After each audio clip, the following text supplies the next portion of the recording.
Hello and welcome to ILTV's Israel Daily. I'm Aaron Porras, and coming up in today's newscast, rockets launched from Gaza strike a home in Sderot.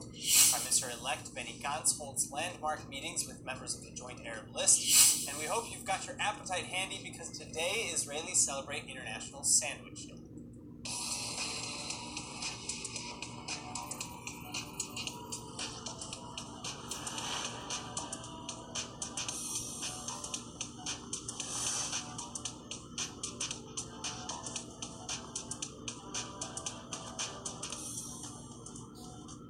All hands are on deck and on high alert Sunday morning as the IDF prepares for an escalation in violence from the Gaza Strip following yet another weekend of rockets. Beginning Friday evening, just as Israelis were sitting down for Shabbat dinner, at least 10 missiles were launched from the Hamas-run enclave, setting off alarms and the Iron Dome system.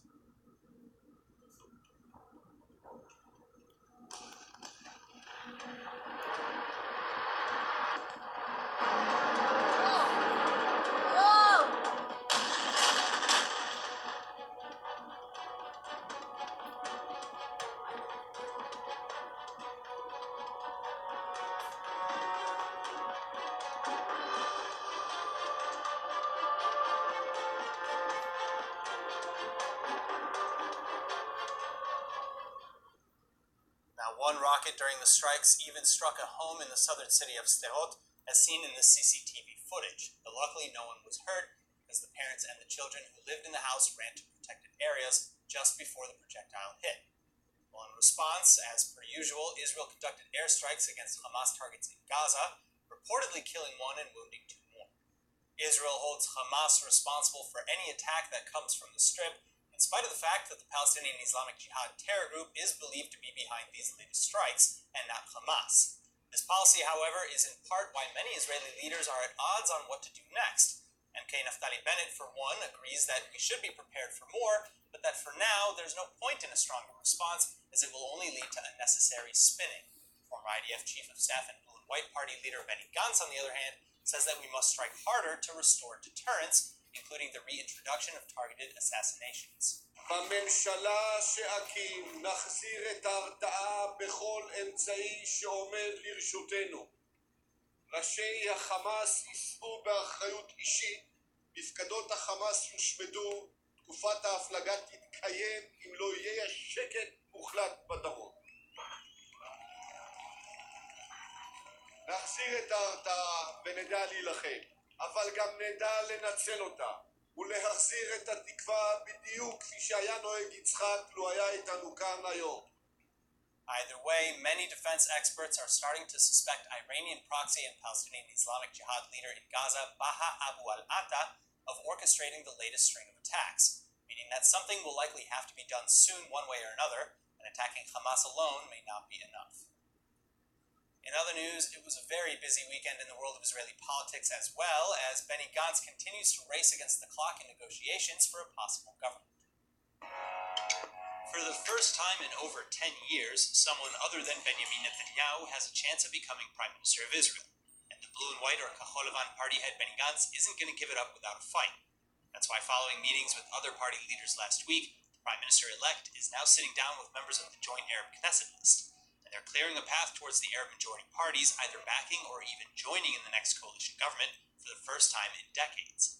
But in the landmark closed-door meeting, Gantz and the joint list leaders discussed mostly civilian issues plaguing the Arab-Israeli communities, like violence in the Arab sector. Gantz apparently made clear, though, that what was discussed was not dependent on the joint list's support. Meanwhile, however, this meeting comes just a few days after Prime Minister Netanyahu also met with his cabinet and other Arab community leaders to discuss the violence in the Arab sector.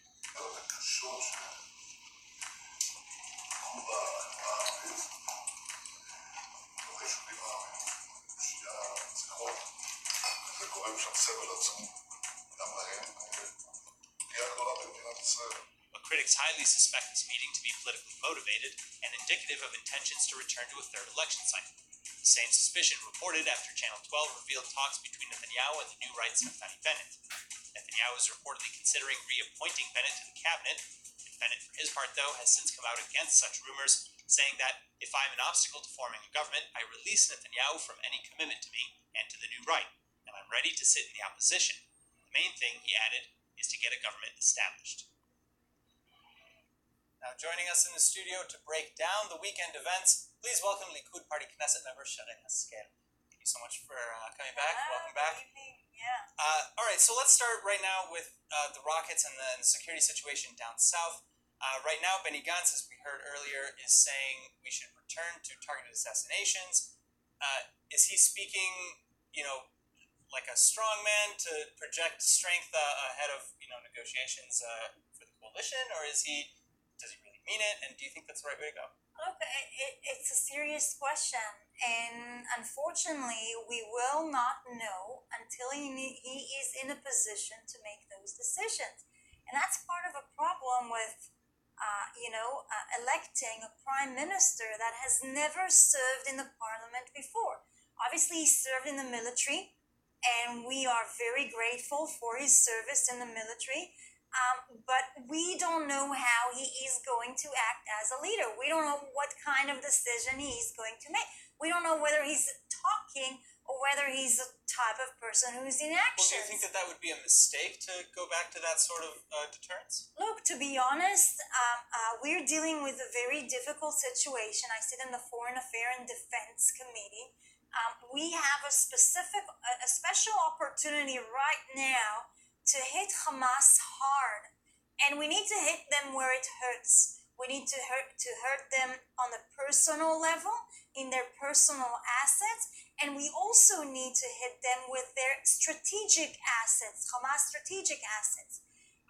It's a special time right now because some of the force that's backing Hamas are Iran, obviously. Sure. Iran is pretty busy at the moment with huge events that are happening at the moment. One of them is in Iraq. Probably you've seen a lot of demonstrations, Shiite forces that are shooting, demonstrated without any weapons. Many people are being killed there. And that's targeted towards Iran influence and Iran's corruptions in Iraq. The second front that they're dealing with is with Hezbollah in Lebanon. Huge demonstration going out about the corruptions of Nasrallah and of Hezbollah there, which is keeping Iran very busy, but at the same time, be careful. That message from Hamas is a straight message from Iran, trying to release some pressures from those sides and put the focus back in Israel. But I want to bring the focus to a different Iranian proxy right now that was kind of capturing attention over the weekend, and that's the Palestinian Islamic Jihad. One of the leaders of this group, Baha Abu al-Atta, who is largely suspected of orchestrating these latest attacks and many others like it. Again, setting aside the fact that Israel holds Hamas responsible for anything that goes on in the Strip because Hamas is the governing power there, why not also target Palestinian Islamic Jihad and the perpetrators? Absolutely. I think this is a very sensitive and a very good strategic time for Israel because Iran is so busy on all of these fronts. When their proxies are sort of like starting to be destabilized, this is a great time for Israel to military operate to neutralize their powers and their proxies, particularly on our borders and also in the Gaza Strip. I'm talking about the jihad, I'm talking about Hamas as well. And so that's why tomorrow, obviously, we have a party meetings as well. This is one of the things that I'm going to raise with the Prime Minister Netanyahu too. And also in a special discussion that we have in the Defense Committee, these are some of the issues that will definitely, I'll raise them there as well. Okay, so I want to bring the conversation now towards the coalition negotiations. Right now, Benny Gantz, leader of the Blue and White, he just sat down for landmark meetings really with the Arab Joint List. There are a lot of rumors that he is inviting them either to become supporters of Blue and White as, for leadership or maybe even join the coalition. What do you think about that? Well, I'm worried. And I think that most Israeli citizens are really worried. I mean, it's one thing when we do have, minorities representations in the Knesset, in the Likud party as well, and many other parties. We had a Druze minister in the last government as well. It's not a matter of a racial or religious issues, but it's an issue that the Arab parties are parties who they actually support terrorists. They actually support the annihilation of the state of Israel as we see it today. And to join a coalition, an Israeli coalition that is based on their vote, makes me very anxious and very worried about what can happen tomorrow here in Israel. And it's not just me, it's most Israeli citizens. All right, well, we'll have to wait and see. Unfortunately, we have another 2 weeks left before Gantz loses his mandate to form the coalition. Sharon Esquel, thank you so much again for coming. Thanks a lot.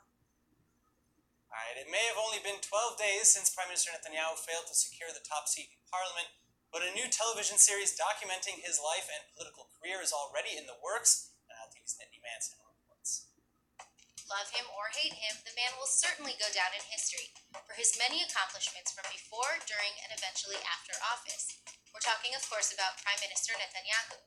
And now his life story is getting the TV treatment as a new biographical series gets ready to kick off. But the show is based off Israeli journalist Ben Caspit's book called The Netanyahu Years, which highlights the Prime Minister's political and personal career. The book was published in 2017 and became a bestseller for uncovering the divisive nature of Netanyahu's policies and all the scandals he was involved in. Founders of Avot HaMeiri, the production company behind the series, say it's the biggest true story they could deliver from Israel to the world, adding that nobody has influenced the country more in the past 20 years than Netanyahu, and saying that Netanyahu's populist rhetoric was prevalent long before President Trump adopted those techniques. The series is supposed to get psychological and address how personal problems behind the scenes came to the forefront of Bibi's political career. Avot HaMeiri is known best for producing the hit series Shtisel. Moving on, social media giant Twitter is now suspending all Hamas-related accounts. And here to explain to us what that means and why this is happening is ILTV's Shanna Fold. Shanna, thank you so much for coming. Which accounts are being suspended and... So a handful of accounts that are considered to be related to Hezbollah or Hamas have been taken down. Now, U.S. representatives gave a deadline to Twitter of November 1st, in which they had to close down accounts that they believed were affiliated or operated by Hezbollah and Hamas, which are, according to the United States, considered terrorist organizations. Sure. Okay.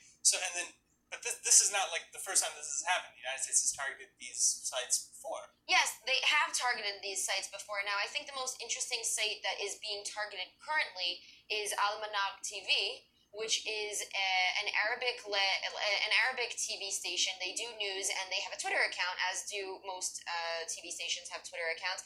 Now, they said that their objectivity and accuracy in conveying the truth is at the forefront of what they do, and U.S. representatives say that they don't deserve to have a Twitter account, being that they're involved with Hezbollah. Now, their response to that is that Hezbollah plays a big role in Lebanese life, and that it just makes sense for them to be involved with Hezbollah if they're going to be covering the territory. Just because Hezbollah is so involved with everything.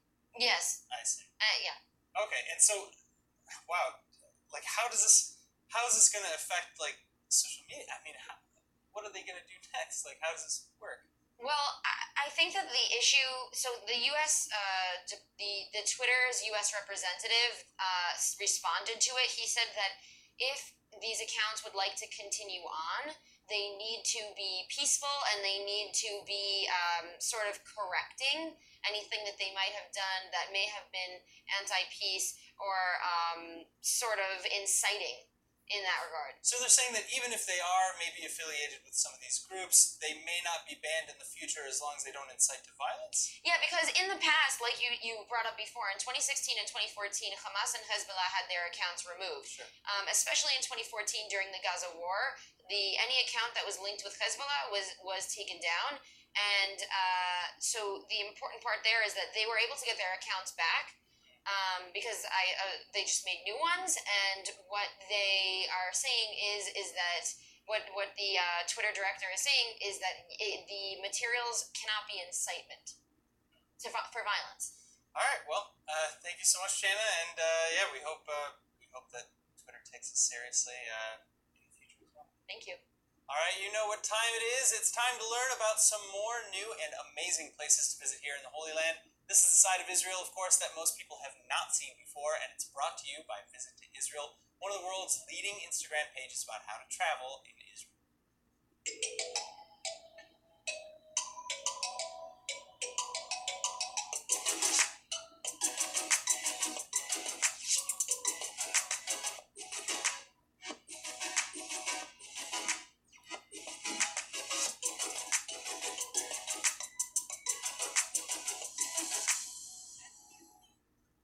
Ella, thank you so much for coming back today. All right, tell us a little bit about our first location here. So our first location is located in the Western Galilee in North Israel, next to the Carmel. It's a place called Adamit Park. Okay. It's a park that is overlooking the Haifa Bay and the Carmel area, so it has a breathtaking view. Yeah. It's a great place to visit throughout the year. It has a great picnic area and also archaeological sites, like the Cave, which is a very unique nature site, pretty known, I would say, in Israel. It's a very recommended place to come throughout the year. You can come with your family, couples. You can come at sunset. It's a really great place to visit. Now, you said it was kind of well known, but is that like well known by the locals, or is it well known pretty much across the country? Is it a big tourist attraction? No, it's not a big tourist attraction. It's pretty local, I would say. And So you people can go and kind of just blend in and enjoy the good Exactly. sights. Yes, and it's also if you're into archaeologic sites, then it's the best place. Oh, It's cool. one of the most unique places in Israel in that. All right, so what about our second place here, which I understand also has like a cool history? It has a very unique history. It's called the Marsaba Monastery. It's located halfway between Jerusalem and the Dead Sea. It's a monastery that was built in 483, more than 1,500 years ago. Wow. So it's one of the oldest monasteries in the world, and still habits monks to this day. There's about 20 monks living there. Another unique fact is that no women are allowed in the Not even to monastery. visit?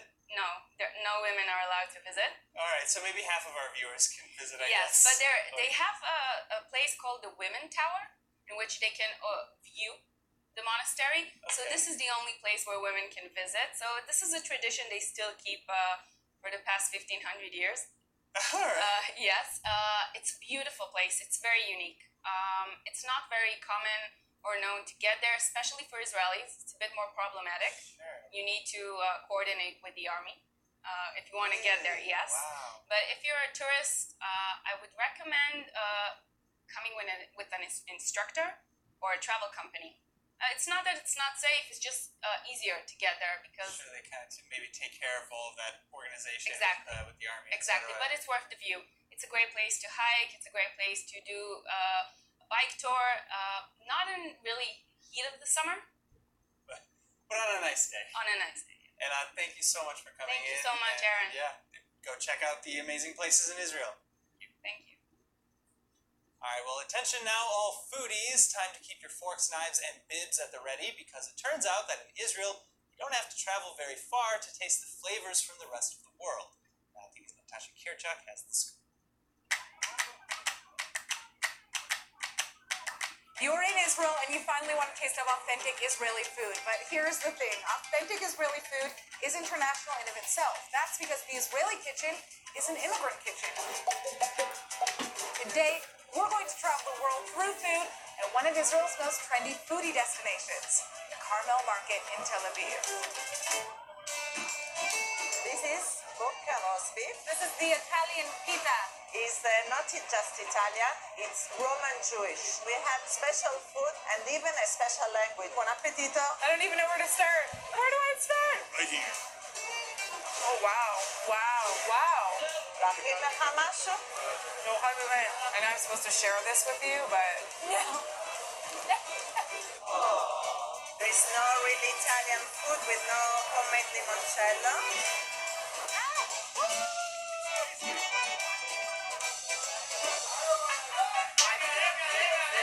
I feel like they're screaming on purpose. Okay, ready? Baja la Shnia. Bienvenidos a Viva México. Bueno, Pepe, ¿qué nos vas a preparar? Unos exquisitos tacos de pollo. los taquitos preparados. Mi esposa y yo decidimos abrir un restaurante mexicano porque es mantener la identidad. Tengo salsa verde, salsa roja. I'm trying to keep up with him.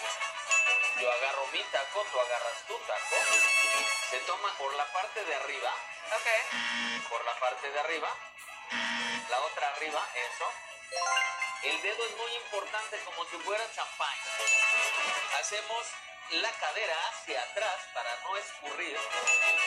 Giramos la cabeza y lo introducimos y deleitamos el taco así. ¡Delicioso, amigos! I gave him the bite with all the spice.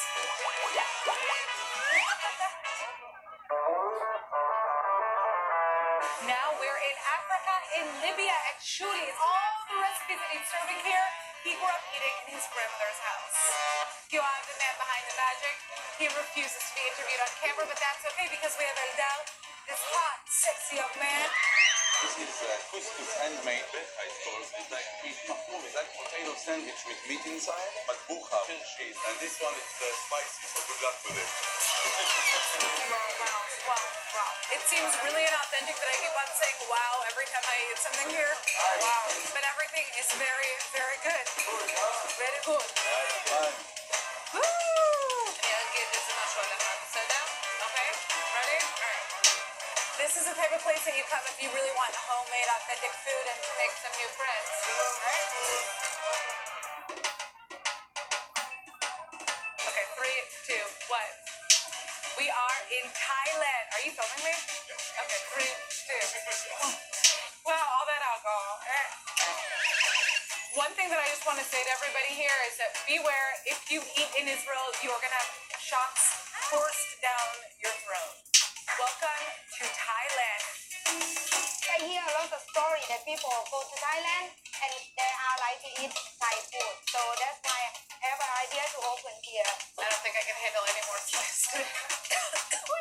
Yeah, you see, it's spicy now.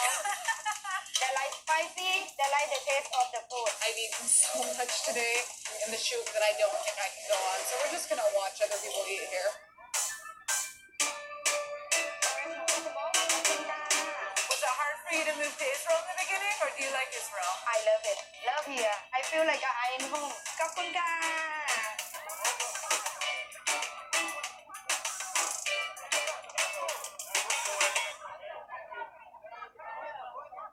Natasha always gets the fun articles where she gets to go eat things. Looks amazing.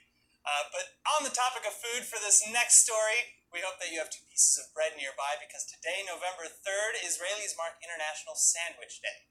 And that's good for us because here in Israel, sandwiches are huge. Whether in a pita, bun, or challah roll, you cannot deny that sandwiches are the go-to fast food for Israelis. What is up for debate is the sandwich's origin story. Well, after doing a bit of research, we found that the sandwich, as we know it, comes from the 4th Earl of Sandwich, England, John Montagu. And as the story allegedly goes, during the 1760s, the Earl could not be bothered to take a lunch break from gambling. So to eat while simultaneously playing cards, he asked for his salted meat to be put between 2 pieces of bread. The Jews, however, have a different sandwich story. It turns out that Hillel, a great Jewish leader and scholar, is actually known for making the first sandwich during his time in 30 BCE. Hillel used 2 matzot to hold together a small piece of paschal lamb with bitter herbs, and today Jews all over the world honor this sandwich on Passover by eating a symbolic one made with chopped nuts, apples, wine, and bitter herbs. Finally, though, today isn't just about eating sandwiches, it's also about giving them out. And that's why Nevet, an organization dedicated to feeding hungry school children, is sending over 8,500 fresh rolls to over 151 public schools each and every day. So please consider offering a helping hand as Nevet urges everyone to donate just 3 shekels or about 75 cents so that even one child who leaves home hungry today won't stay that way for long. Now let's take a look at the weather forecast. Tonight should be clear to partly cloudy and with lows around 60 or 16 degrees Celsius. Then tomorrow you can expect mostly sunny skies and a high of about 82 or 28 degrees Celsius in all but Eilat. Eilat peaks at roughly 91 or 33 degrees Celsius tomorrow.